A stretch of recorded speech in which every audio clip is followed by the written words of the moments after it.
Part 1T, the invisible cage.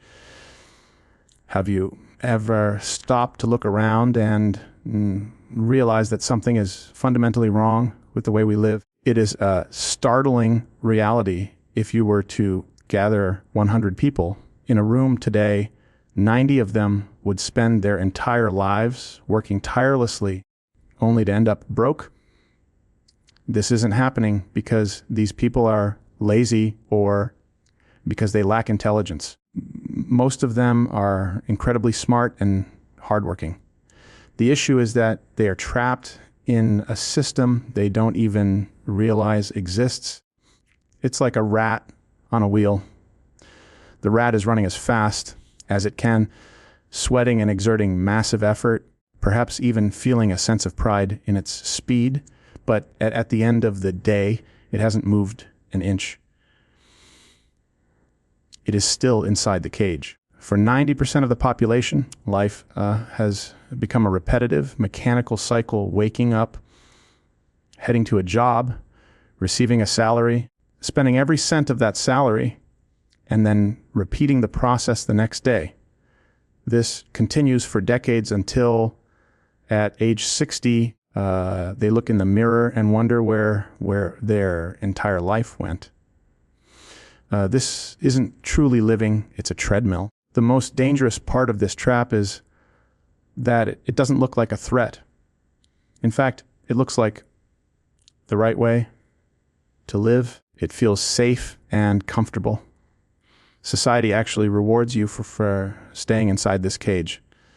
The career, you get your first job. Everyone applauds your security. The dead to you take out a loan for a shiny new car and people cheer louder. The mortgage, you sign a 30-year commitment for a house and society calls you a success. In reality, these people are just clapping as you walk further into the cage and lock the door behind you. The story of Ali, let's look at a man named Ali to make this relatable. Ali gets his first paycheck and feels like royalty. What does he do? He immediately buys a new phone, then some designer shoes, and maybe even a motorcycle on an installment plan. Suddenly, his money is gone. This becomes his lifestyle. Next month is the same. Next year is the same. And 5 years later, he is still on the same hamster wheel. He is running fast, but he never leaves the cage. Part 20, the spending trap and the illusion of income, the truth that many refuse to face is that poverty isn't always about your income level. It's about your mindset. Most people don't actually have a money problem.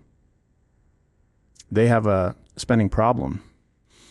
The trap scales with you. If someone earns 500, they find a way to spend 600. If that same person starts earning $5,000, they find a way to spend $6,000. The salary isn't the problem. The habits are the trap. We see it every time. We see it every time someone gets a raise. Instead of thinking about freedom, first thought is, finally, I can buy that new car. The car is already parked in their mind before they've even seen the extra money. That's not progress. It's just a bigger cage with sheenier walls. The case of Ahmed, consider a man named Ahmed. He earns $1,000 a month and constantly complains that it isn't enough to survive. Then he gets a promotion to $2,000. Does he save or invest that extra 1,000? No, he immediately doubles his lifestyle. Bigger phone, bigger TV, more expensive dinners. He has the same stress and the same empty wallet, just in a more expensive cage. 90% of people stay stuck because their desires consistently outgrow their paychecks. It's like trying to fill a bucket that is full of holes. No matter how much water you pour in, it keeps leaking out. Corporations and advertisers know this. They track your payday and flood your feed with ads for shoes, electronics, Vacations the moment you have money. They don't want you to be an investor. They want you to be a loyal prisoner in the cycle of work. And repeat. Part 3, the psychology of fear and risk. If spending is the rope that ties people down, fear is the heavy padlock that keeps them from ever trying to break free. Most people aren't poor because they are lazy, poor because they are terrified. They are scared of failing, scared of losing money, most of all, scared of what others will think of them. Many would rather stay broke for 40 years than risk looking stupid for just 1 year while building a dream. When a friend suggests starting a business, most people don't ask, what if it works? Instead, they immediately imagine the worst case scenario. What if it fails? Lessons from the greats, we forget that failure is actually the tuition fee for success. You pay with temporary failure, you graduate with priceless wisdom. Consider these examples. Thomas Edison, he failed over 1,000 times while trying to invent the light bulb. If he had the mindset of the 90%, we might still be reading by candlelight today. Jeff Bezos, he was laughed at for trying to sell books on the internet. Elon Musk, he lost more rockets than anyone before he finally got it right.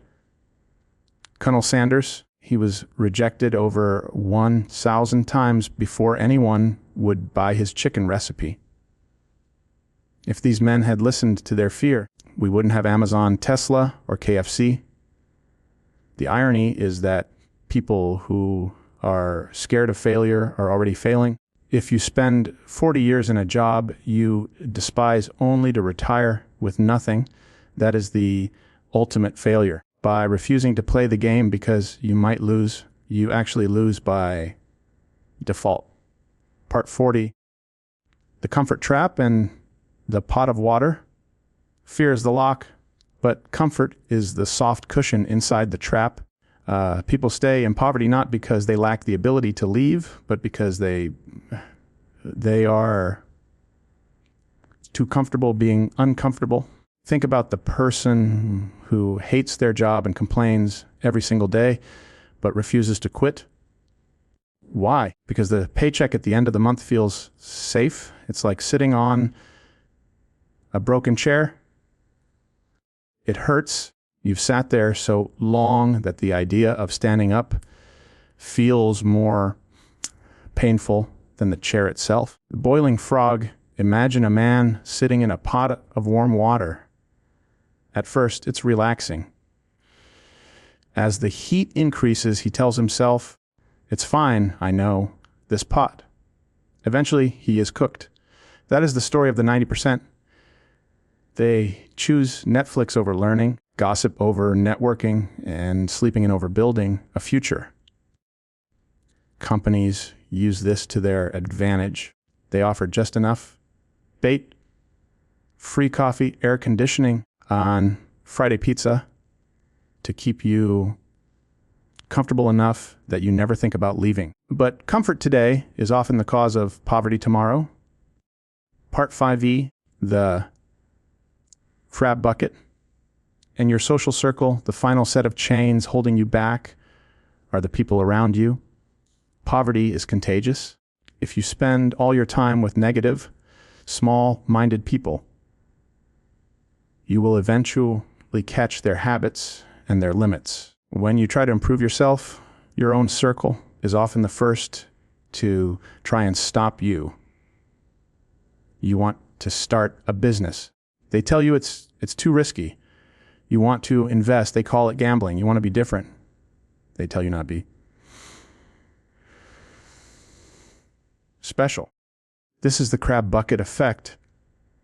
One crab can easily climb out of a bucket, but if you put 10 crabs in, they will pull down any crab that tries to reach the top. They don't want you to escape because your success would force them to look at their own failures. If you hang out with 5 broke people, you are mathematically likely to become the 6th. But if you surround yourself with 5 ambitious people, they will pull you up. Part 6, the key to breaking out. The trap is real, but so is the key. If you want to change your life, you must first change yourself. You cannot expect a bigger freedom if you aren't willing to build bigger skills or take bigger risks. The 4 steps to freedom: 1, skills over money. Skills are the new currency. A poor man asks for more money. A rich man builds more skills. If you can solve problems, you will never be broke. 2, freedom over status. Stop buying things to impress people who don't care about you.